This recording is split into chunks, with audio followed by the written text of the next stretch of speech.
एक नवतितमः सर्गः। भरद्वाज मुनि के द्वारा सेना सहित भरत का दिव्य सत्कार। जब भरत ने उस आश्रम में ही निवास का दृढ़ निश्चय कर लिया, तब मुनि ने कैकेयी कुमार भरत को अपना आतिथ्य ग्रहण करने के लिए न्योता दिया। यह सुनकर भरत ने उनसे कहा, मुने, वन में जैसा आतिथ्य सत्कार संभव है वह तो आप पाद्य, अर्घ्य और फल मूल आदि देकर कर ही चुके। उनके ऐसा कहने पर भरद्वाज जी भरत से हंसते हुए से बोले, भरत, मैं जानता हूं मेरे प्रति तुम्हारा प्रेम है, अतः मैं तुम्हें जो कुछ दूंगा उसी से तुम संतुष्ट हो जाओगे। किंतु इस समय मैं तुम्हारी सेना को भोजन कराना चाहता हूं। नरश्रेष्ठ, इससे मुझे प्रसन्नता होगी और जिस तरह मुझे प्रसन्नता हो वैसा कार्य तुम्हें अवश्य करना चाहिए।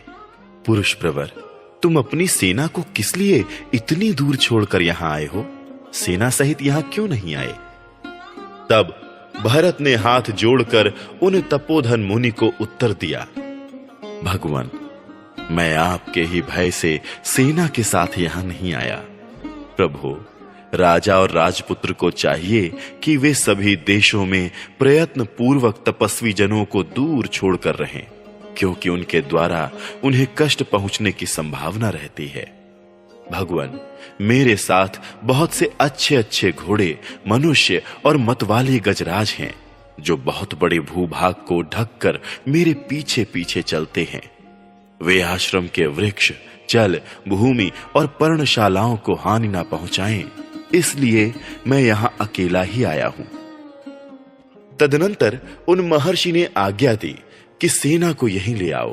तब भरत ने सेना को वहीं बुलवा लिया। इसके बाद मुनिवर भरद्वाज ने अग्निशाला में प्रवेश करके जल का आचमन किया और ओठ पोंछकर भरत के आतिथ्य सत्कार के लिए विश्वकर्मा आदि का आवाहन किया। वे बोले, मैं विश्वकर्मा त्वष्टा देवता का आवाहन करता हूं। मेरे मन में सेना सहित भरत का आतिथ्य सत्कार करने की इच्छा हुई है। इसमें मेरे लिए वे आवश्यक प्रबंध करें।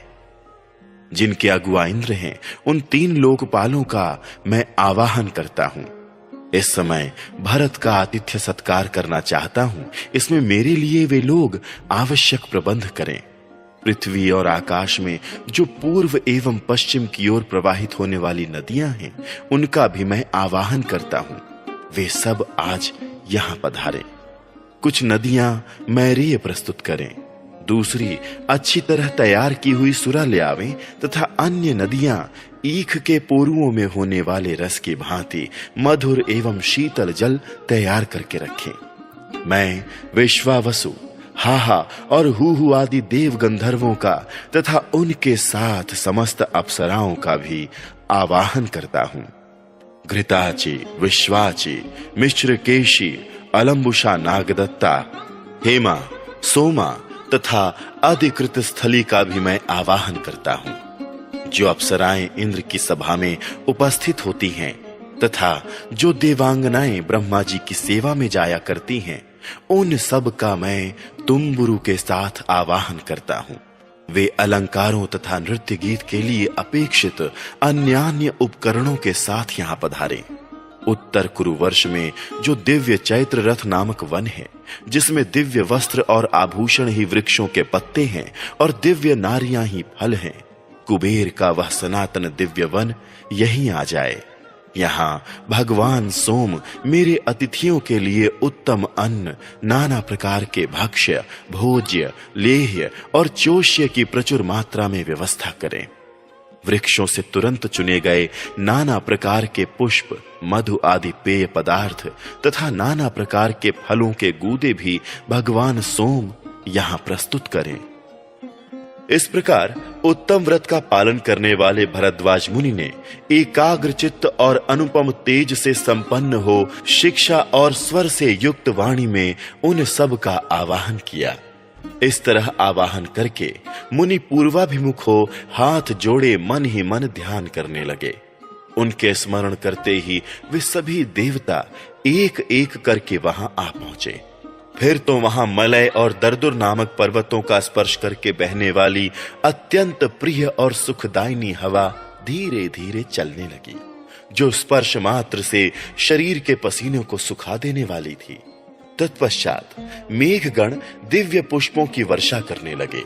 संपूर्ण दिशाओं में देवताओं की दुंदुभियों का मधुर शब्द सुनाई देने लगा। उत्तम वायु चलने लगी। अप्सराओं के समुदायों का नृत्य होने लगा। देव गंधर्व गाने लगे और सब ओर वीणाओं की स्वर लहरियां फैल गईं। संगीत का वह शब्द पृथ्वी, आकाश तथा प्राणियों के कर्ण कुहरों में प्रविष्ट होकर गूंजने लगा। आरोह अवरोह से युक्त वह शब्द कोमल एवं मधुर था, समताल से विशिष्ट और लय गुण से संपन्न था। इस प्रकार मनुष्यों के कानों को सुख देने वाला वह दिव्य शब्द हो ही रहा था कि भरत की सेना को विश्वकर्मा का निर्माण कौशल दिखाई पड़ा। चारों ओर 5 योजन तक की भूमि समतल हो गई। उस पर नीलम और वैदूर्य मणि के समान नाना प्रकार की घनी घास छा रही थी। स्थान स्थान पर बेल, कैथ, कटहल, आंवला, बिजौरा तथा आम के वृक्ष लगे थे, जो फलों से सुशोभित हो रहे थे। उत्तर कुरुवर्ष से दिव्य भोग सामग्रियों से संपन्न चैत्र रथ नामक वन वहां आ गया। साथ ही वहां की रमणीय नदियां भी आ पहुंची, जो बहुसंख्यक तटवर्ती वृक्षों से घिरी हुई थी। उज्जवल 4-4 कमरों से युक्त गृह तैयार हो गए। हाथी और घोड़ों के रहने के लिए शालाएं बन गईं। अट्टालिकाओं तथा 7 मंजिले महलों से युक्त सुंदर नगर द्वार भी निर्मित हो गए। राज परिवार के लिए बना हुआ सुंदर द्वार से युक्त दिव्य भवन श्वेत बादलों के समान शोभा पा रहा था। उसे सफेद फूलों की मालाओं से सजाया और दिव्य सुगंधित जल से सींचा गया था। वह महल चौकोना तथा बहुत बड़ा था। उसमें संकीर्णता का अनुभव नहीं होता था। उसमें सोने, बैठने और सवारियों के रहने के लिए अलग अलग स्थान थे। वहां सब प्रकार के दिव्य रस, दिव्य भोजन और दिव्य वस्त्र प्रस्तुत थे। सब तरह के अन्न और धुले हुए स्वच्छ पात्र रखे गए थे। उस सुंदर भवन में कहीं बैठने के लिए सब प्रकार के आसन उपस्थित थे और कहीं सोने के लिए सुंदर शैयाएं बिछी थीं। महर्षि भरद्वाज की आज्ञा से कैकेयी पुत्र महाबाहु भरत ने नाना प्रकार के रत्नों से भरे हुए उस महल में प्रवेश किया। उनके साथ साथ पुरोहित और मंत्री भी उसमें गए। उस भवन का निर्माण कौशल देखकर उन सब लोगों को बड़ी प्रसन्नता हुई। उस भवन में भरत ने दिव्य राज सिंहासन, चंवर और छत्र भी देखे तथा वहां राजा श्री राम की भावना करके मंत्रियों के साथ उन समस्त राजभोग्य वस्तुओं की प्रदक्षिणा की। सिंहासन पर श्री रामचंद्र जी महाराज विराजमान हैं, ऐसी धारणा बनाकर उन्होंने श्री राम को प्रणाम किया और उस सिंहासन की भी पूजा की। फिर अपने हाथ में चंवर ले वे मंत्री के आसन पर जा बैठे। तत्पश्चात पुरोहित और मंत्री भी क्रमशः अपने अपने योग्य आसनों पर बैठे। फिर सेनापति और प्रशास्ता भी बैठ गए। तदनंतर वहां 2 ही घड़ी में भरद्वाज मुनि की आज्ञा से भरत की सेवा में नदियां उपस्थित हुईं, जिनमें कीच के स्थान में खीर भरी थी। उन नदियों के दोनों तटों पर ब्रह्मर्षि भरद्वाज की कृपा से दिव्य एवं रमणीय भवन प्रकट हो गए थे, जो चूने से पुते हुए थे। उसी मुहूर्त में ब्रह्मा जी की भेजी हुई दिव्य आभूषणों से विभूषित 20,000 दिव्यांगनाएं वहां आईं। इसी तरह सुवर्ण, मणि, मुक्ता और मूंगों के आभूषणों से सुशोभित कुबेर की भेजी हुई 20,000 दिव्य महिलाएं भी वहां उपस्थित हुईं, जिनका स्पर्श पाकर पुरुष उन्मादग्रस्त सा दिखाई देता है। इनके सिवा नंदन वन से 20,000 अप्सराएं भी आईं। नारद, तुम्बुरु और गोप अपनी कांति से सूर्य के समान प्रकाशित होते थे। ये तीनों गंधर्वराज भरत के सामने गीत गाने लगे। अलंबुषा, मिश्रकेशी, पुंडरीका और वामना, ये 4 अप्सराएं भरद्वाज मुनि की आज्ञा से भरत के समीप नृत्य करने लगी। जो फूल देवताओं के उद्यानों में और जो चैत्र रथ वन में हुआ करते हैं, वे महर्षि भरद्वाज के प्रताप से प्रयाग में दिखाई देने लगे। भरद्वाज मुनि के तेज से बेल के वृक्ष मृदंग बजाते, बहेड़े के पेड़ शम्या नामक ताल देते और पीपल के वृक्ष वहां नृत्य करते थे।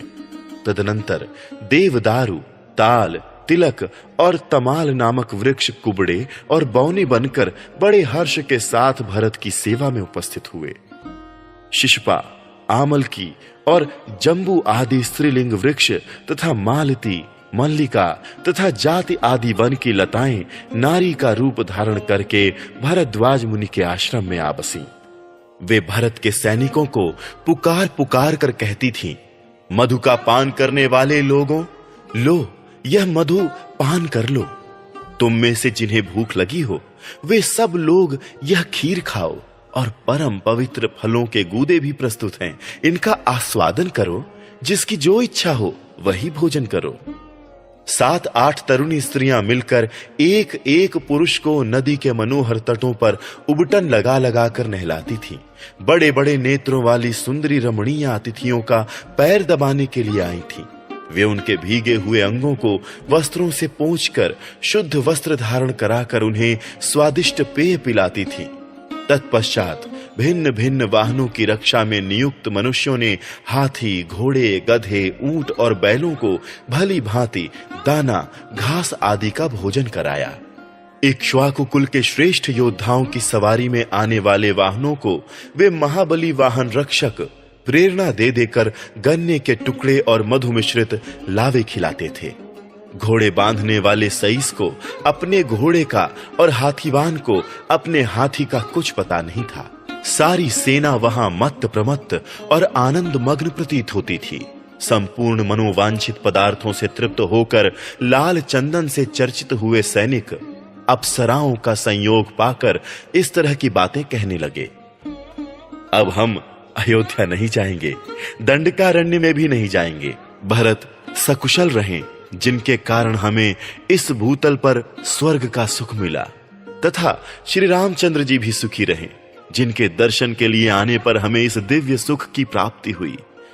इस प्रकार पैदल सैनिक तथा हाथी सवार, घुड़सवार, सईस और महावत आदि उस सत्कार को पाकर स्वच्छंद हो ये बातें कहने लगे।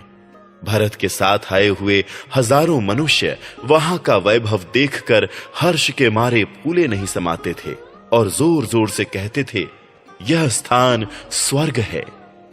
सहस्त्रों सैनिक फूलों के हार पहनकर नाचते, हंसते और गाते हुए सब ओर दौड़ते फिरते थे। उस अमृत के समान स्वादिष्ट अन्न का भोजन कर चुकने पर भी उन दिव्य भक्ष्य पदार्थों को देखकर उन्हें पुनः भोजन करने की इच्छा हो जाती थी। दास दासियां, सैनिकों की स्त्रियां और सैनिक सब के सब नूतन वस्त्र धारण करके सब प्रकार से अत्यंत प्रसन्न हो गए थे। हाथी, घोड़े, गधे, ऊंट, बैल, मृग तथा पक्षी भी वहां पूर्ण तृप्त हो गए थे। अतः कोई दूसरी किसी वस्तु की इच्छा नहीं करता था। उस समय वहां कोई भी मनुष्य ऐसा नहीं दिखाई देता था जिसके कपड़े सफेद ना हो, जो भूखा या मलिन रह गया हो अथवा जिसके केश धूल से धूसरित हो गए हों।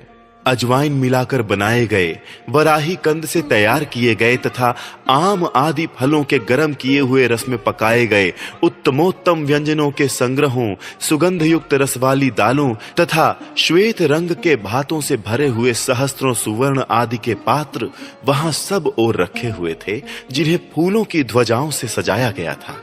भरत के साथ आए हुए सब लोगों ने उन पात्रों को आश्चर्यचकित होकर देखा। वन के आसपास जितने कुएं थे उन सब में गाढ़ी स्वादिष्ट खीर भरी हुई थी। वहां की गऊएं कामधेनु हो गई थीं और उस दिव्य वन के वृक्ष मधु की वर्षा करते थे। भरत की सेना में आए हुए निषाद आदि निम्न वर्ग के लोगों की तृप्ति के लिए वहां मधु से भरी हुई बावड़ियां प्रकट हो गई थी। वहां सहस्त्रों सोने के अन्न पात्र, लाखों व्यंजन पात्र और लगभग 1 अरब थालियां संग्रहित थीं। पिठर, छोटे छोटे घड़े तथा मटके दही से भरे हुए थे और उनमें दही को सुस्वादु बनाने वाले सोंठ आदि मसाले पड़े हुए थे। एक पहर पहले तैयार किए हुए केसर मिश्रित पीतवर्ण वाले सुगंधित तक्र के कई तालाब भरे हुए थे जीरा आदि मिलाए हुए तक्र, सफेद दही तथा दूध के भी कई कुंड पृथक पृथक भरे हुए थे। शक्करों के कई ढेर लगे थे। स्नान करने वाले मनुष्यों को नदी के घाटों पर भिन्न भिन्न पात्रों में पीसे हुए आंवले, सुगंधित चूर्ण तथा और भी नाना प्रकार के स्नानोपयोगी पदार्थ दिखाई देते थे। साथ ही ढेर के ढेर दांतन जो सफेद कूंचे वाले थे वहां रखे हुए थे। संपुटों में घिसे हुए सफेद चंदन विद्यमान थे। इन सब वस्तुओं को लोगों ने देखा। इतना ही नहीं, वहां बहुत से स्वच्छ दर्पण, ढेर के ढेर वस्त्र और हजारों जोड़े खड़ाऊं और जूते भी दिखाई देते थे। काजलों सहित कजरौटे, कंघे, कूर्ज, छत्र, धनुष, मर्म स्थानों की रक्षा करने वाले कवच आदि तथा विचित्र शैया और आसन भी वहां दृष्टिगोचर होते थे। गधे, ऊंट, हाथी और घोड़ों के पानी पीने के लिए कई जलाशय भरे थे, जिनके घाट बड़े सुंदर और सुखपूर्वक उतरने योग्य थे। उन जलाशयों में कमल और उत्पल शोभा पा रहे थे। उनका जल आकाश के समान स्वच्छ था तथा उनमें सुखपूर्वक तैरा जा सकता था। पशुओं के खाने के लिए वहां सब ओर नील वैदुर्य मणि के समान रंग वाली हरी एवं कोमल घास की ढेरियां लगी थी। उन सब लोगों ने वे सारी वस्तुएं देखी। महर्षि भरद्वाज के द्वारा सेना सहित भरत का किया हुआ वह अनिर्वचनीय आतिथ्य सत्कार अद्भुत और स्वप्न के समान था। उसे देखकर वे सब मनुष्य आश्चर्यचकित हो उठे। जैसे देवता नंदनवन में विहार करते हैं, उसी प्रकार भरद्वाज मुनि के रमणीय आश्रम में यथेष्ट क्रीड़ा विहार करते हुए उन लोगों की वह रात्रि बड़े सुख से बीती। तत्पश्चात वे नदियां, गंधर्व और समस्त सुंदरी अप्सराएं भरद्वाज जी की आज्ञा ले जैसे आई थी उसी प्रकार लौट गईं। सवेरा हो जाने पर भी लोग उसी प्रकार मधुपान से मत्त एवं उन्मत्त दिखाई देते थे। उनके अंगों पर दिव्य अगुरु युक्त चंदन का लेप ज्यों का त्यों दृष्टिगोचर हो रहा था। मनुष्यों के उपभोग में लाए गए नाना प्रकार के दिव्य उत्तम पुष्पाहार भी उसी अवस्था में पृथक पृथक बिखरे पड़े थे। इस प्रकार श्री वाल्मीकि निर्मित आर्ष रामायण आदि काव्य के अयोध्या कांड में 91वां सर्ग पूरा हुआ।